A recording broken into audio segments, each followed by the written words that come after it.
내러티브 형식으로 되어 있습니다. 그래서 이야기체로 되어 있어서 역사와 관련된 부분이라서 좀 잘 이해했다면은 7장부터 12장은 장르로는 묵시문학에 해당됩니다. 그래서 판타지 같은 요소가 많아서 어떤 갑자기 가짜를 이렇게 드러내는 것은 아니고 실제에 대한 이야기인데 그것을 판타지 형식으로 묵시문학 형식으로 우리에게 이제 들려주고 있는 것이죠. 그래서 여러 가지 짐승이 나오고 상징이 나오고 숫자가 나오고 이렇게 함으로 말미암아 또 하나님께서 우리에게 주시고자 하는 그런 뜻을 좀 전하고 있는 것이죠.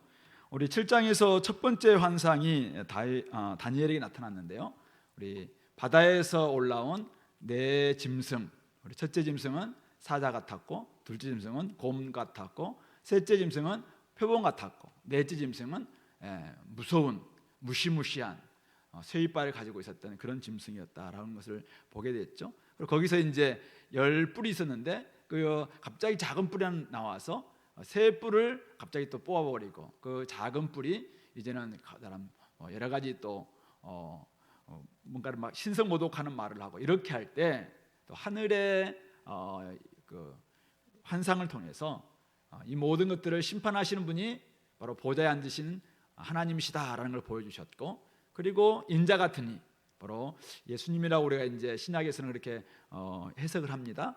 인자 같은 이가 하늘 구름을 타고 우리 항상 옛적부터 계셨던 하나님께 나아감으로 말미암아 영광과 또 권세와 나라를 그에게 주심으로 말미암아 결국은 영원한 하나님 나라가 승리한다, 이런 비전들을 우리가 7장에서 살펴보았습니다. 그 해석에 대한 부분들도 우리 어저께 통해서 결국은 이 세상 나라 결국은 이기는 것 같아도 결국은 하나님 나라가 승리할 수밖에 없다.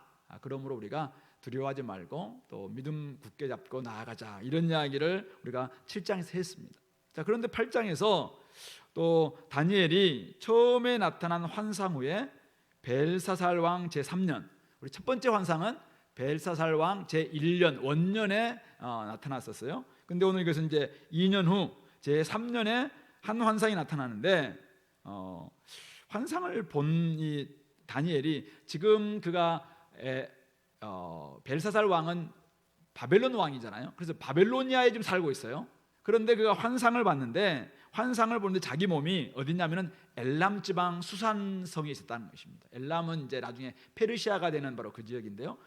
바로 페르시아의 수도였던 수산궁, 수사라고도 하기도 하고 수산 그 성에 자기가 있고, 환상을 보기는 바로 그쪽에 있었던 강변, 을레 강변에서 자기가 이것을 봤다. 배경이 이제 그렇다라는 것을 이야기하고 있습니다. 그래서 환상의 내용이 3절부터 이제 우리 14절까지 쭉 되고 있는데요. 먼저는 이제 첫 번째, 강가에서 두 뿔 가진 순양이 등장하고 있습니다. 이 두 뿔은 굉장히 다 길었다고 이야기해요. 그래서 그중 한 뿔이 다른 뿔보다 길었고 그 긴 것은 나중에 난 것이다.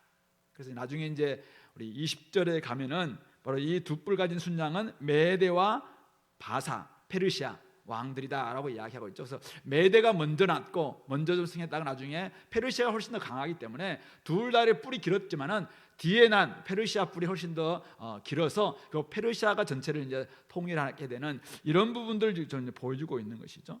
그래서 보니까 그렇게 메대파사가 나는데 4절, 내가 먼저 그 순양이 서쪽과 북쪽과 남쪽을 향하여 계속 밟고 다니는 거예요. 계속 밟고 다니니까 그것을 당할 짐승이 없어요. 그러니까 메데파사 고레스 왕으로부터 출발해서 다리우스라든지 이런 왕들 앞에서 사실 이길 수 있는 사람이 없었어요. 그래서 그들이 당할 짐승이 하나도 없고 그 손에서 구할 자가 없으므로 그것이 원하는 대로 강하고 행하고 강해졌습니다. 그래서 메데파사가 이제는 한 200년 539년부터 330년까지, 그러니까 200년 넘도록 결국 메데파사 페르시아가 이제 온 세상을 제국을 통일했고 다스리고 있는 그런 시대가 되었다라는 것을 보여주고 있는 것이 3절 4절입니다. 자, 그런데 갑자기 다니엘이 생각할 때 도대체 이게 뭘까 생각하고 있는데 갑자기 한 순념소가 나타납니다. 순념소는 어디서 나타나냐면은 서쪽에서부터 옵니다. 서쪽은 이제 마케도니아, 그리스가 있는 바로 그쪽이죠. 그쪽에서 와서 온 지면에 두루 다니되 땅에 닿지 않고 다니는데 땅이 닿지 않을 정도로 이제 막 붕 떠 있는 것 같은 막 빠른 거죠. 예, 그 염소의 두 눈 사이에 현저한 뿔이 아주 뛰어나고 뭐 유능할 수 있는 아주 멋진 이 뿔이 딱 있습니다. 근데 그 두 뿔 가진 순양, 앞에서 우리 봤던 그 순양이 바로 그의 순양이 나아가는데, 이 순염소가 분노한 힘으로 그것을 달려갑니다. 그런데 이 순양에게로 달려가서 더욱 성내어서 순양을 막 이렇게 두 뿔을 꺾고 순양에게 어쨌든 막 덤벼드는데, 결국 순양은 그것을, 이 순염소를 대적할 힘이 없어요. 그래서 순양을 땅에 엎드러뜨리고 짓밟고, 그리고 순양을 그 손에서 벗어나게 할 자가 없는 것이죠. 그리고 결국 이제 우리가 나중에 우리 21절에 나와 있어요. 그 해석에 대해서는 털이 많은 이 순염소는 헬라 왕이다. 그래서 현잔뿔을 가지고 있는 헬라 왕, 그리스 왕 하면은 헬라를 통일했던 우리 알렉산더 대왕을 생각하겠죠. 그래서 알렉산더 대왕이 이제 이렇게 이제 좀 한 것 같아요.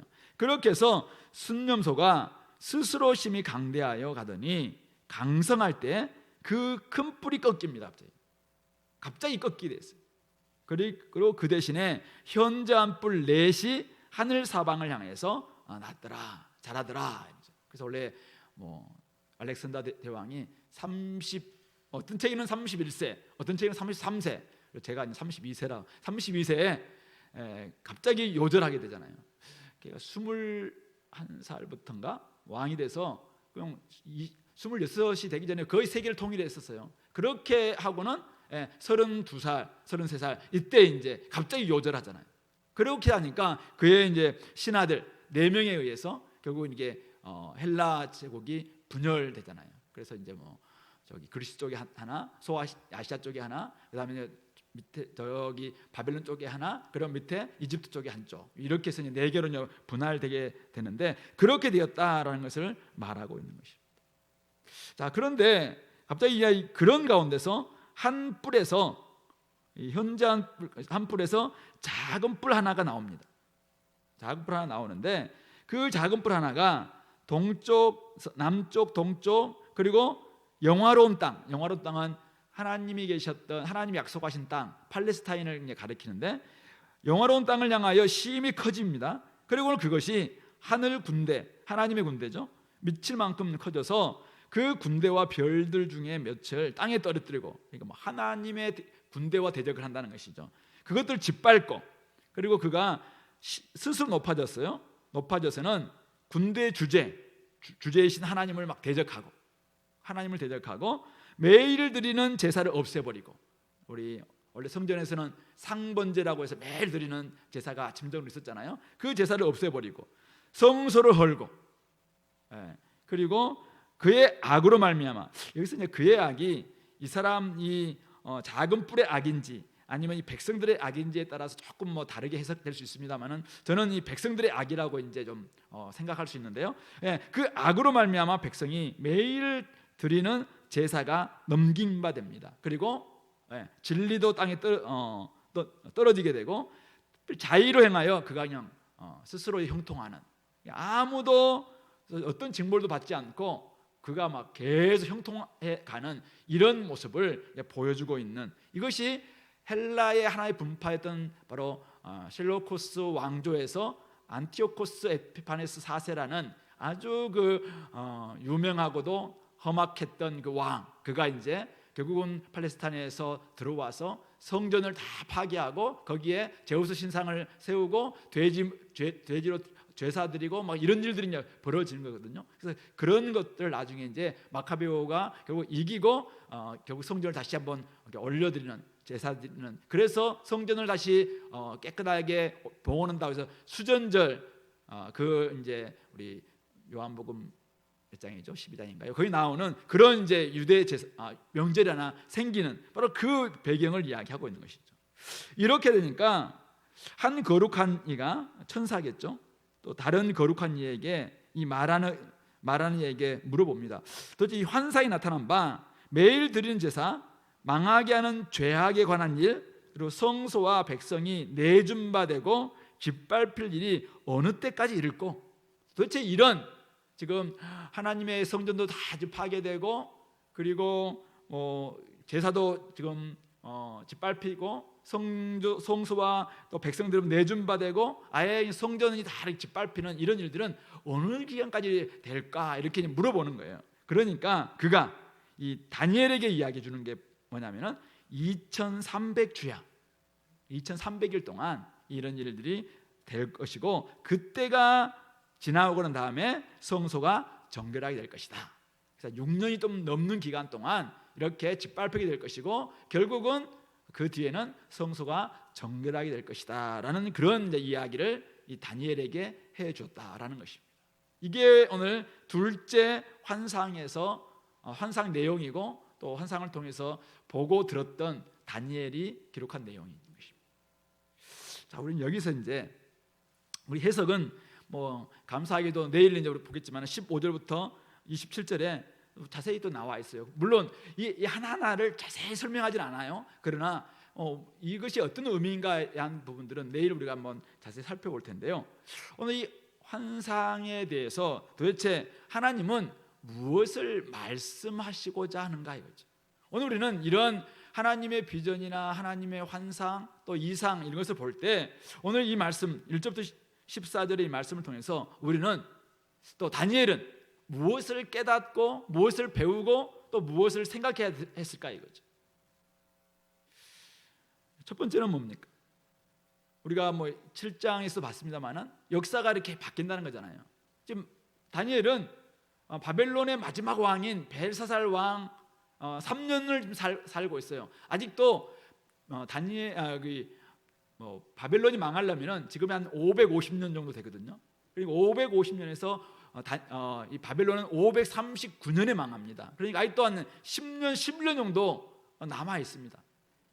그러나 그때 있으면서 다니엘은 도대체 이 어떻게 될 것인가? 끊임없이 이렇게 하나님께서 환상을 보여주는 것은 무엇입니까? 역사가 이렇게 바뀐다는 거잖아요. 역사.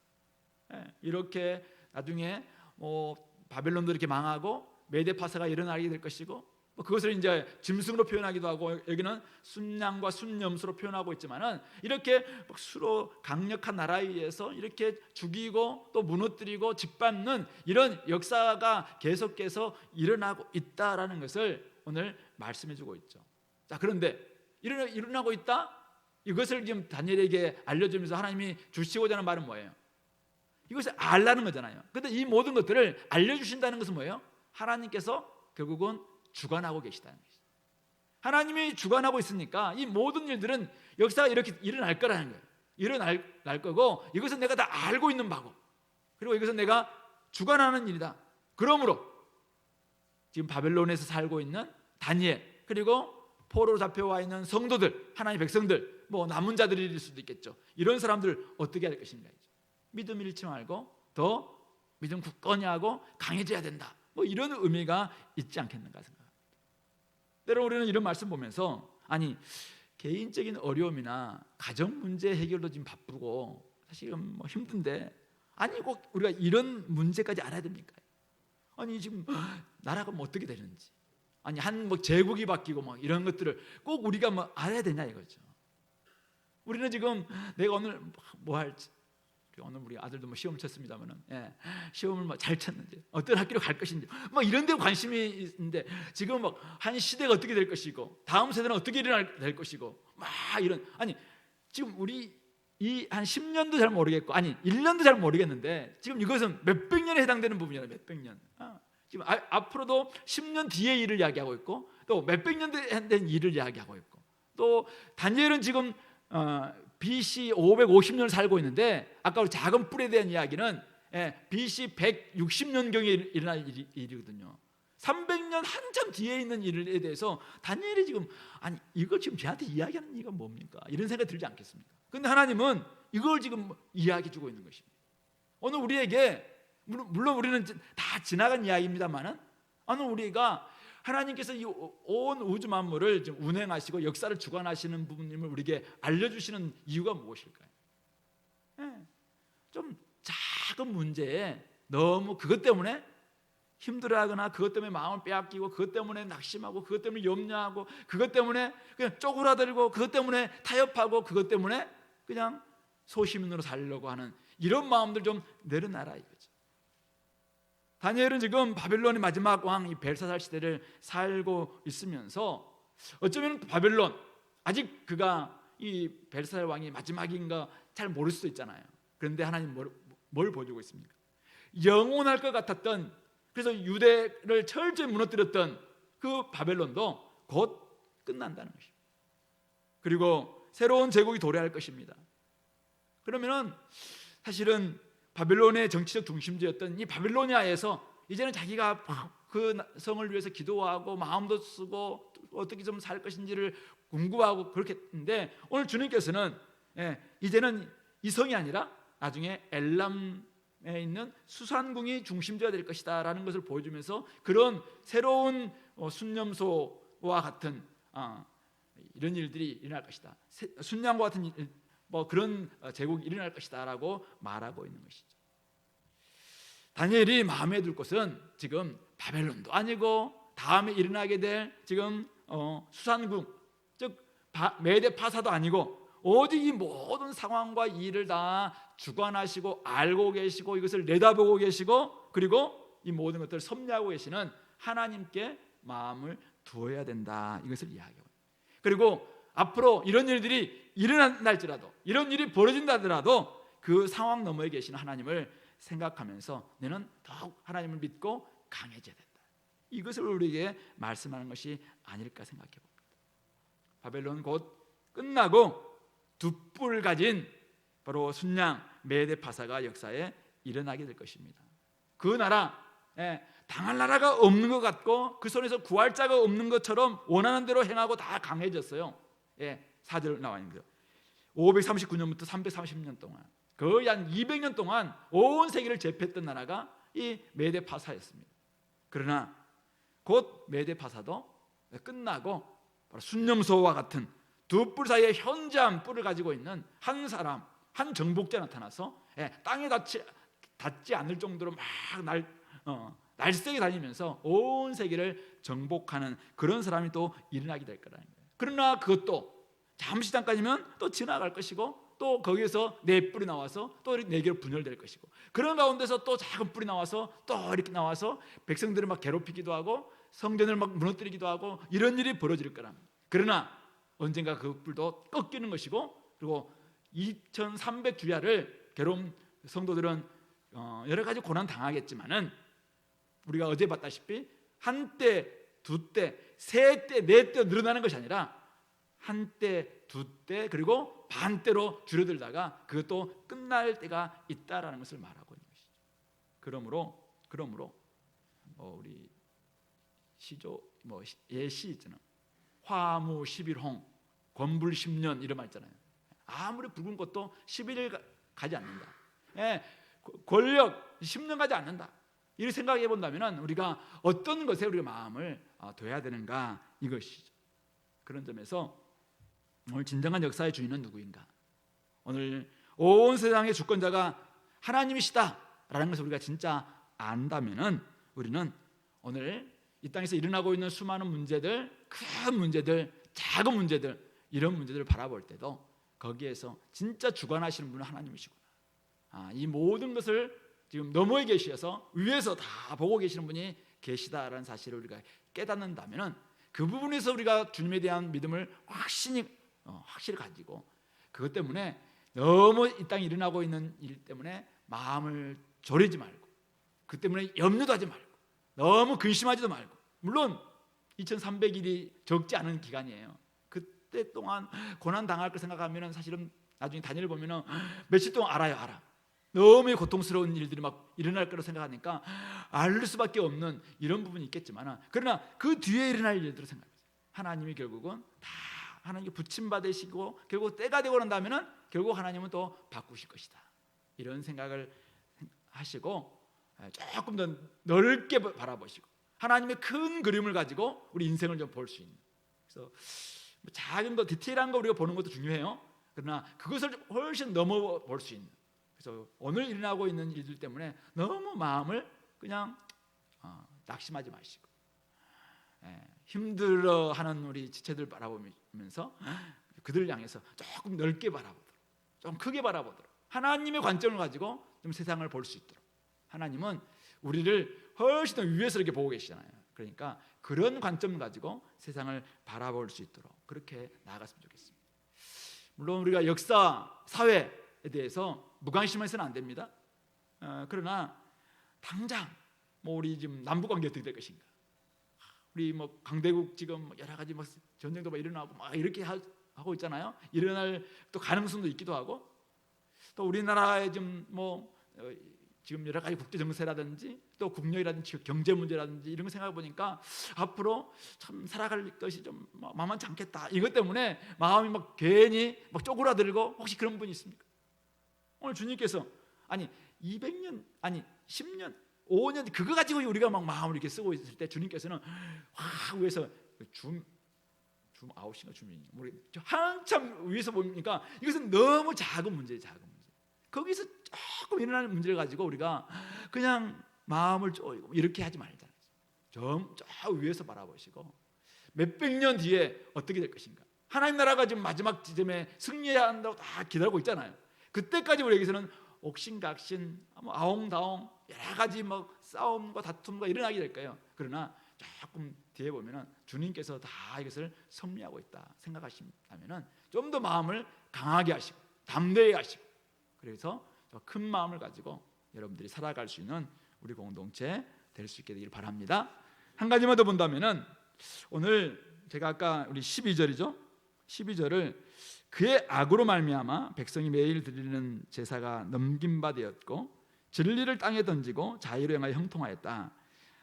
여러분들이 여러 사람들이 제가 그 주석을 여러 봤는데 어떤 사람들은 이걸 다 이 안티코스 에피파네스의 반역으로 이렇게 해석하기도 하고, 아니면 이제 유대 백성들의 악으로 이렇게 해석하기 두로 대별되더라고요. 칼빈 선생님도 아마 백성들의 악으로 그렇게 좀 이렇게 해석을 하고 있는 것 같아요. 저도 그게 맞지 않겠나라는 생각이 듭니다. 왜냐하면 13절도 보시면은 환상이 나타난 바 매일 드리는 제사와 망하게 하는 죄악에 대한 일, 망하게 하는 죄악이 결국은 누구에 대한 일인가? 하나님 백성들이 결국 죄악으로 말미암아 망하게 된 그 일, 그리고 성소와 백성이 내준 바 되었다고. 내준 바, 하나님께서 결국 내준 바 된 거잖아요.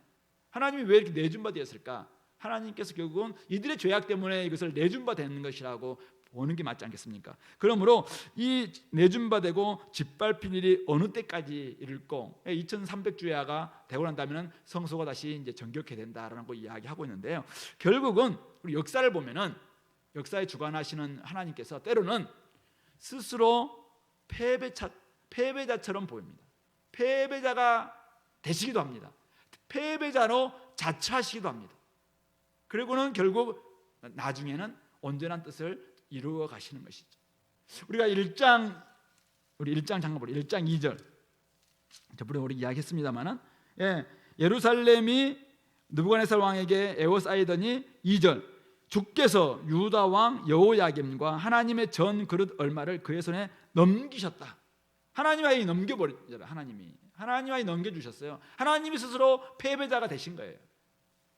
하나님은 때로 이렇게 패배자가 되고 있습니다. 오늘 이 작은 뿔 안티오코스 에피파네스 4세라는 아주 나쁜 왕인데, 헬라의 나쁜 왕인데, 이가 지금 스스로 높아져서 하나님의 이 땅, 거룩한 땅도 짓밟고 유대인들을 수천 명 죽이기도 하고 군대 주제인 하나님을 대적하기도 하고 매일 드리는 제사를 없애버리기도 하고 그의 성소를 헐고 있는데, 왜 하나님께서는 이 사람을 바로 그 자리에서 심판하지 않고 있는가? 이렇게 짓밟힘에도 불구하고 왜 하나님은 가만히 계셔서 스스로 패배자가 되고 계시는가? 바로 그것이 그들의 악 때문이라는 것입니다. 죄악으로 말미암아 백성들이 매일 드린 제사가 도리어 그 뿔에게 넘어갈 수 있도록, 진리가 땅에 떨어질 수 있도록 2300일 동안이나 이 성소가 짓밟히도록 하나님께서 아예 그냥 내준 바 되는 것입니다. 내준 바.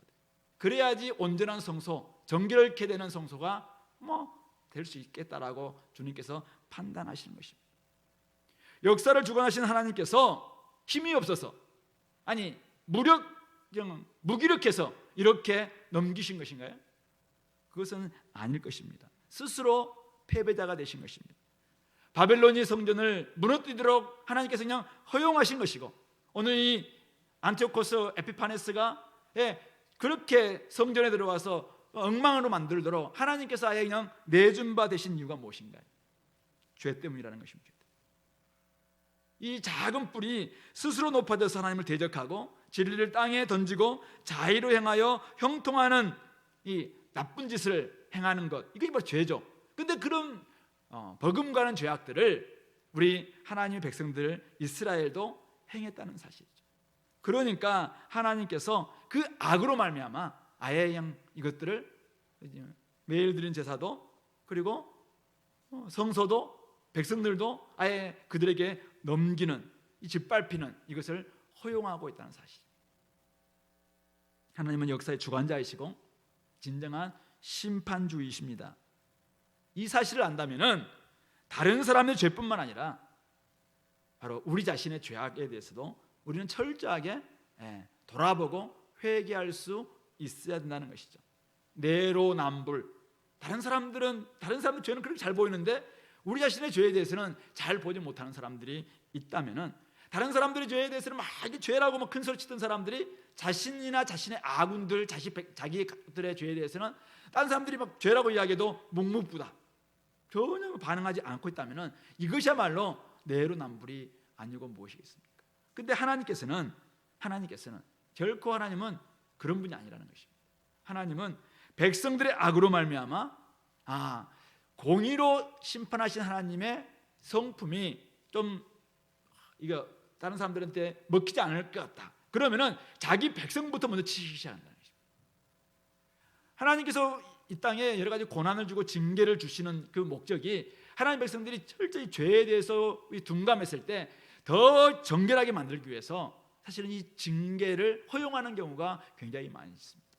그런 점에서 우리 베드로전서에서도 이미 하나님의 가족들, 하나님의 백성들에게 지금 하나님의 심판이 시작되었다라고 그렇게 표현하고 있는 부분이 바로 이런 부분입니다.